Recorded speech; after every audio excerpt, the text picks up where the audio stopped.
Monstrueusement humain, le podcast qui risque de te donner le goût de toi. Sois la bienvenue, créature au grand cœur. Approche-la. Sache qu'ici, tu vas peut-être te réconcilier avec qui tu es vraiment. Oui, en fait, si tu pouvais laisser là parler maintenant tout haut tes petites voix intérieures, tes ressentis, tes visions, que parfois tu kifferais de prendre, mais qu'en fait tu tais, tu juges et puis parfois tu sabotes. Parce qu'a priori, ça n'a pas l'air de rejoindre le plus grand nombre. Alors moi, j'ai un rêve, c'est celui de participer à l'effondrement du mur de la norme. C'est un peu mon mur de Berlin à moi. Alors je dis stop à cette recherche constante de l'approbation du monde pour valider notre existence. Stop à cette normopathie assassine. Bonjour monstrueusien, c'est la fille de joie. Alors, bienvenue ou bon retour parmi cet espace qui est monstrueusement humain pour la saison 3. La saison 3. En fait, intérieurement, il y a un truc qui se dit « Waouh ! Non mais quoi ? Saison 3 ?» Ouais, je te partage ce cri intérieur parce que oui, il y a un truc où je suis un petit peu épatée. Alors je suis épatée de me dire que ouais, j'ai tenu une certaine discipline.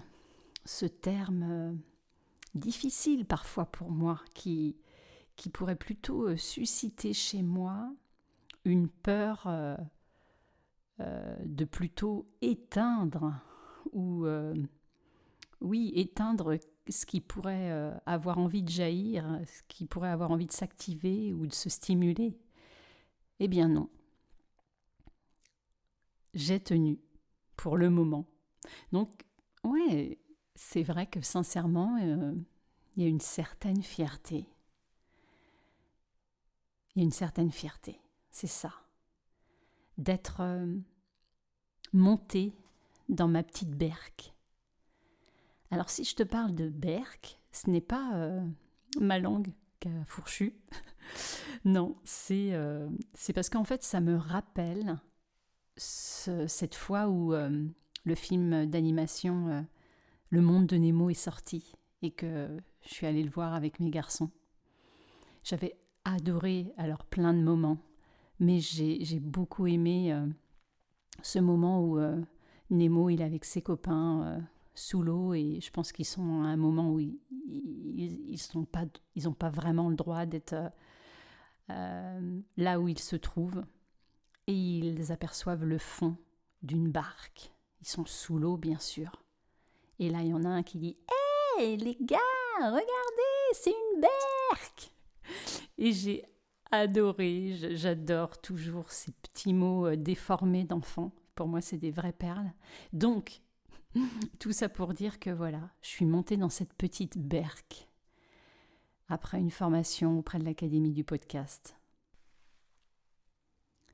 Eh bien, écoute, ma petite berque et moi, on a tenté, contre vents et marées, dans des périodes de mer déchaînées, et puis parfois des mers d'huile, eh bien d'avancer. Et je crois que j'ai fait le choix d'avancer sans moteur pour peut-être avoir cette préférence de me laisser porter par le fil de la vie. Alors je pense que par contre, il y a eu des fois où j'ai voulu hisser la voile. Tu sais, comme pour vouloir transformer, traverser plus vite des moments qui brûlent. Peut-être avoir cette envie de transformer ma berque en catamaran. Et d'ailleurs, ce qui me vient là, c'est rigolo. C'est qu'en fait, de me dire, ouais, que le catamaran, ça serait un peu comme le bateau de la vie. En fait, un bateau avec ses catastrophes. Et puis, aussi ce navire avec ses grands moments de joie, le catamaran. Et donc voilà, dans ma petite berque, parfois ressemblant peut-être au catamaran ou aspirant à ressembler au catamaran, eh bien j'ai filé et ça me fait sourire puisqu'il y a quelque temps, on m'a soufflé de glisser sous le vent. Alors peut-être qu'en fait c'est ce que je tente là de faire avec ma petite berque, glisser sous le vent. Alors cette saison 3, ça va être quoi l'axe de cette saison 3 ?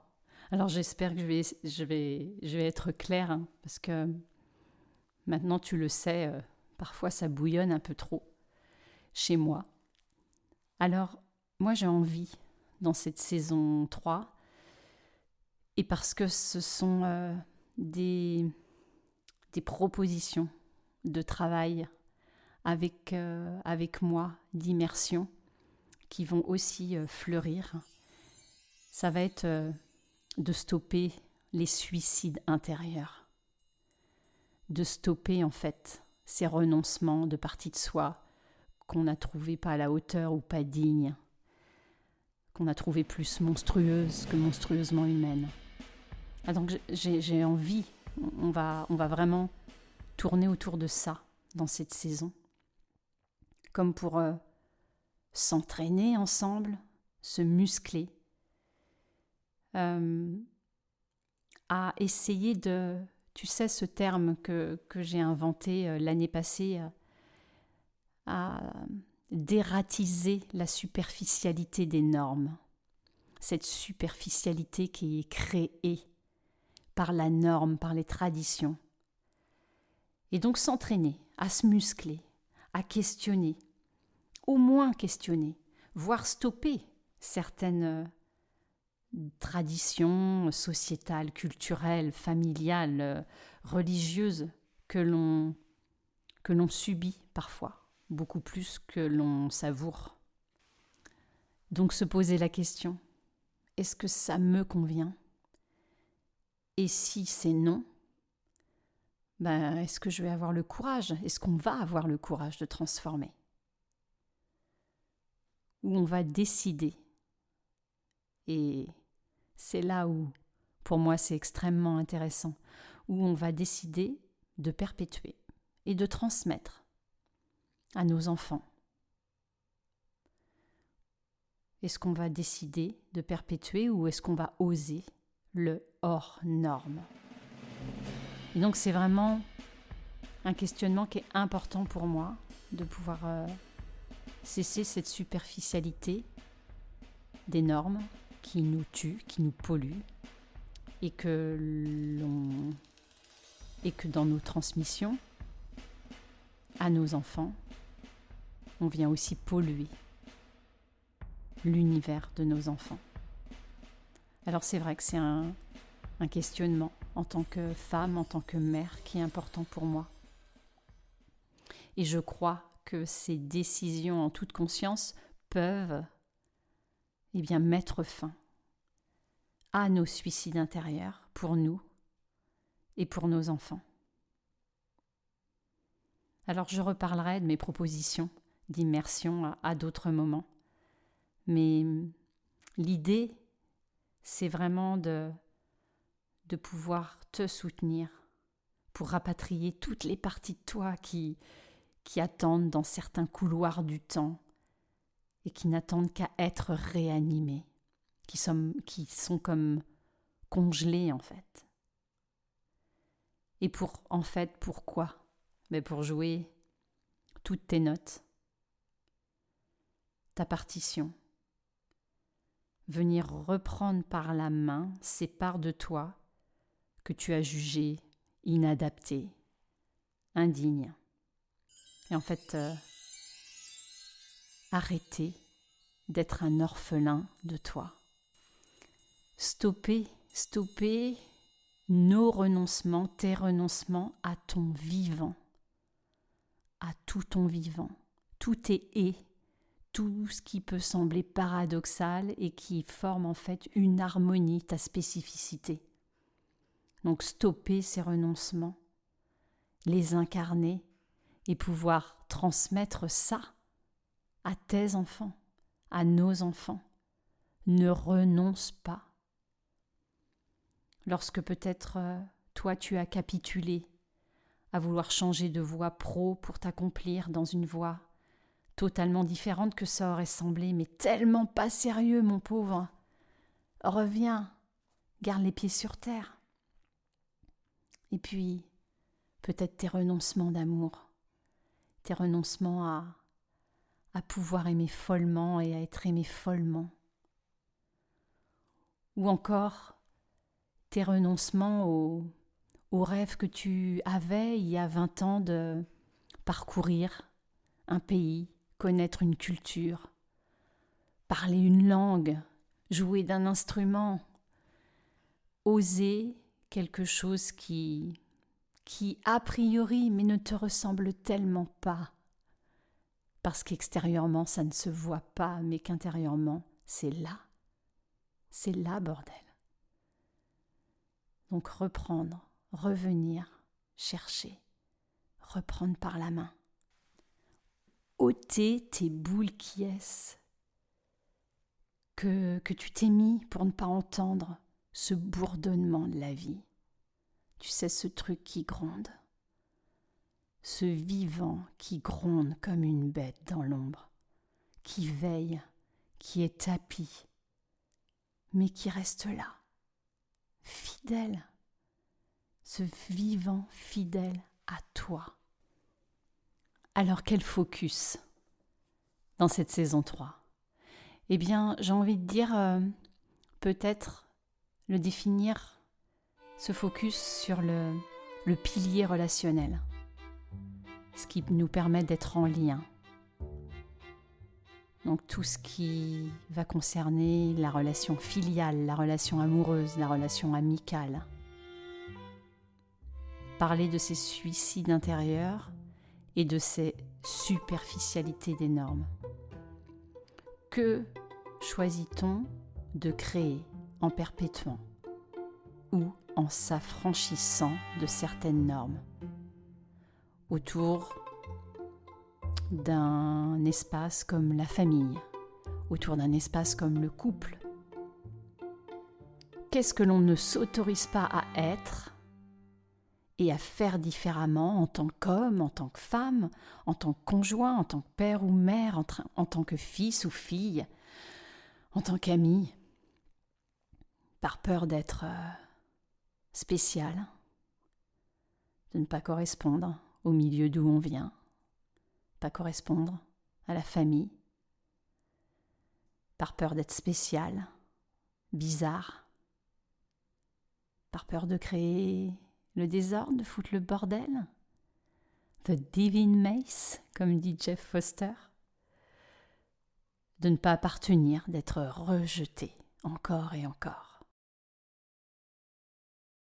Alors, j'ai déjà des petites papotes dans les tuyaux avec de personnes mais si belles, des rencontres magnifiques et qui me permettent aussi de te dire que plus l'on est soi et plus on rencontre des personnes qui viennent jouer une partition pas identique, puisque l'idée ce n'est pas ça, mais en tout cas qui s'accorde et qui fait de belles symphonies. Donc des petites papotes de personnes humaines et ou professionnelles qui vont pouvoir s'exprimer autour de ce qu'être parent, autour de ce que c'est peut-être le couple ou une autre façon de faire couple, parce qu'en fait on n'apprend rien de tout ça. Alors donc pour cette nouvelle saison, une nouvelle structure que je te propose et que j'espère, parce que c'est mon idéal, j'espère qu'elle sera tenue, que j'aurai la discipline pour tenir cette structure. Donc, une fois par mois, un épisode de Mon Cru. Ça change pas grand-chose à ton univers, tu connais déjà. Et puis, un épisode, une fois par mois aussi, autour d'un témoignage d'un jeune ou d'un enfant sur sa vision par rapport à nos normes, comme vous avez pu entendre à travers Mayana ou Soéline, pour vraiment mettre en lumière le regard et les interrogations de nos enfants, qui sont en fait ces graines d'avenir. Un troisième épisode qui serait plutôt une forme de plateau débat, un échange, en mettant, en confrontant ou en faisant partager des visions d'adultes et des visions de jeunes. Voilà, pouvoir comprendre leur façon de voir et leurs interrogations, leurs questionnements. Et si cet épisode n'a pas lieu, eh bien il laissera la place à une petite papote, voilà, avec un adulte. Et enfin, un épisode qui s'appellerait Ta foutue vérité. Pour reprendre ce texte de Jeff Foster que j'adore tant. Alors, voilà, pour le faire tout simplement, j'ai envie de te dire que je vais faire un appel à candidature. Je vais faire un casting.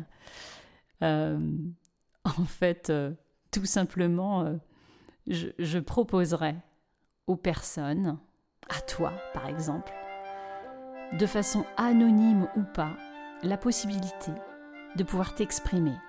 Alors, j'en suis à la recherche d'une plateforme qui me permettra ça. Donc je fouine, parce que ça c'est pas franchement dans mes compétences. Donc je compte sur un entourage qui va m'aiguiller.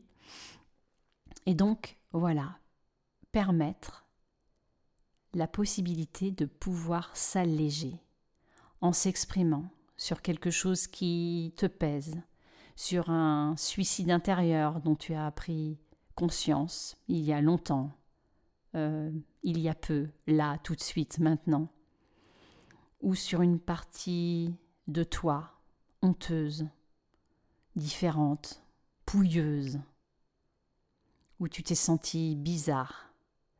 Et donc, cet épisode, il permettrait en fait un allègement pour celui qui s'exprime, et puis pour nous qui en serons dépositaires, en fait, eh bien, un moyen de pouvoir nous identifier et de puiser de la force dans ce témoignage, en ne se sentant plus monstrueux, mais monstrueusement humain. Qu'en fait, le courage des uns permette le déploiement des autres. Alors, au travers cet épisode de Ta foutue vérité, l'idée, ce n'est pas du tout de faire le buzz. L'idée, c'est plutôt de montrer comment on peut se polluer et comment, à travers cette pollution, on s'empêche et on opère ce suicide intérieur. Alors, c'est vraiment pouvoir permettre déjà de lever des barrières, d'arrêter de s'auto-saboter, de s'auto-juger. Donc à moi de trouver une plateforme qui permettrait donc de recueillir les témoignages, des témoignages qui feraient entre 5 et 20 minutes, et donc qui permettraient d'ouvrir pour tout le monde les espaces intérieurs, pour décomplexer, donner comme une permission de ou une autorisation à. Alors tu sais ce que je me dis aujourd'hui ? Je me dis là où, toute petite, j'ai été cette petite fille espiègle, cette petite fille qui aimait bien créer, écrire des poèmes, qui aimait bien mettre en scène des choses, qui était bavarde, qui était assez tonique, peut-être trop, quand j'entends les retours de ma maman qui disait que je n'étais pas une enfant sage, n'étant a priori pas à l'image de la petite fille modèle. Eh bien, aujourd'hui, au bout de ces 2 saisons, et puis au bout de ces choix de vie importants que j'ai faits ces dernières années, je sens qu'il y a une vraie réconciliation et dont tu peux être témoin et dont tu vas peut-être bénéficier dans les mois qui viennent. En fait, c'est ce vivant. C'est ce vivant en moi qui est là, jaillissant depuis le début, qui a essayé d'être... que j'ai tenté de mater et qui ne demande et qui est en train de se déployer là où il peut totalement l'être, au service, à mon service et à ton service. Et il est bien présent et il est de plus en plus assumé. Et je comprends qu'en fait, là, aujourd'hui, je suis à ma place, dans je ne sais quoi d'une éternelle jeunesse, malgré bien sûr une physiologie qui va vers le déclin. Et qu'en fait, je n'ai pas à en rougir à une période où, surtout en fait, j'étais en train de me raconter et craindre que, en étant de cette façon, je paraissais peut-être immature. Ou je pouvais passer pour une adolescente, ou je pourrais passer pour une adolescente attardée. Ou encore dans cette expression qui me terrifie et m'a toujours terrifiée de passer pour une grande gueule. Ouais, en fait, ces peurs envahissantes qui me ramènent au fait que, ben oui, je suis une fille, je suis une femme, et qu'en fait, je me devais de correspondre à cette croyance de l'idéal féminin. Et qu'en fait, en étant cela, j'étais tout sauf féminine. Et que je devais donc incarner la douceur et la bienveillance uniquement, en n'étant pas trop enflammée. Alors te rappeler que le vivant, le vivant, c'est bien le « et », c'est bien ses multiples possibilités. Et qu'en fait, c'est le oui à toutes ces parts qui souhaitent chanter en nous.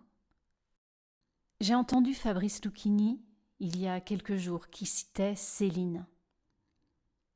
Et ça m'a énormément touchée.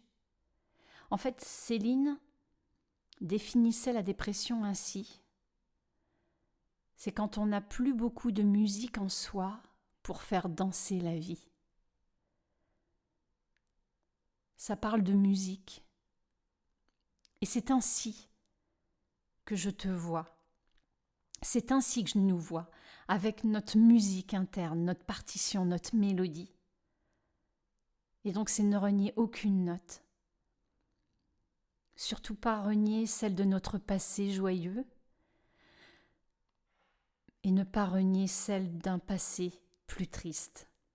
C'est écouter l'ensemble qui fait et fonde notre partition intérieure. Alors moi, aujourd'hui, je réitère, je signe. Ouais, je signe pour ce mariage. Je m'engage dans ce contrat éternel, dans cette vie-là, pour moi, de permettre de retrouver tes notes, d'entretenir et jouer ta mélodie, ta plus belle partition, pour danser ta vie et surtout enchanter celle des autres.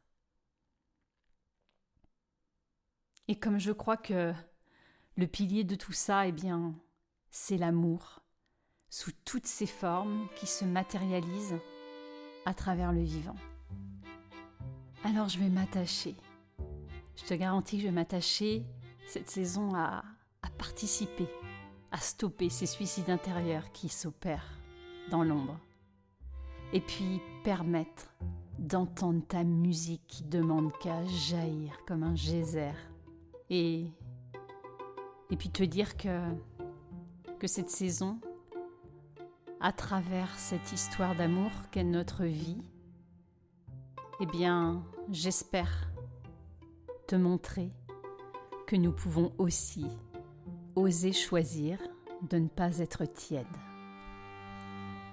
Alors, comme tu auras pu le remarquer, eh bien, Monstrueusement Humain t'offre tout plein d'opportunités pour t'exprimer cette année, au travers d'un échange avec des jeunes, au travers de ton témoignage dans ta foutue vérité, au travers d'une petite papote, ou encore en participant à parler aux jeunes autour de toi et de leur proposer de prendre la parole sur un podcast.